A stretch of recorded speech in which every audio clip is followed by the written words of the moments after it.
Good morning, folks. Hope you're having a great day. I just wanted to update you on the progress of the Understory garden bed here.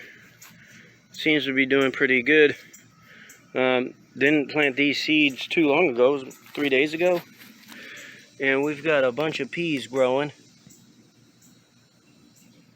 There's the peas. Here's, I think this is cabbage. It's first time growing cabbage. This here is, these are carrots. Lots of carrots coming up.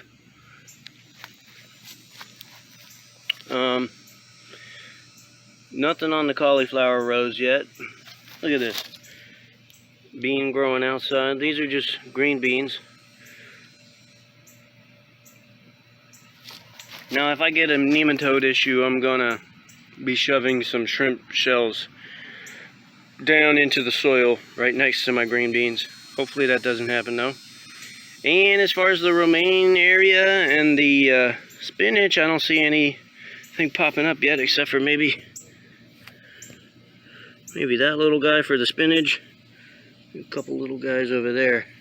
Might have to get some new spinach seeds because this is not a tremendous return yet. But oh wait, what's that? I think that's my broccoli row. I didn't even mark that row.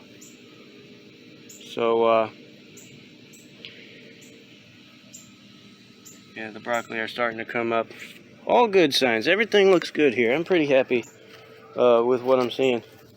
So anyhow, this is the Understory test bed.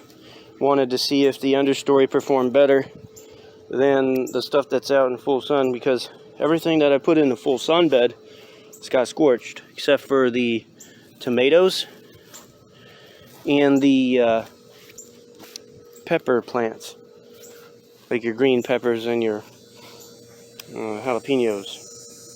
Anyhow, that's it for today on the Understory raised bed.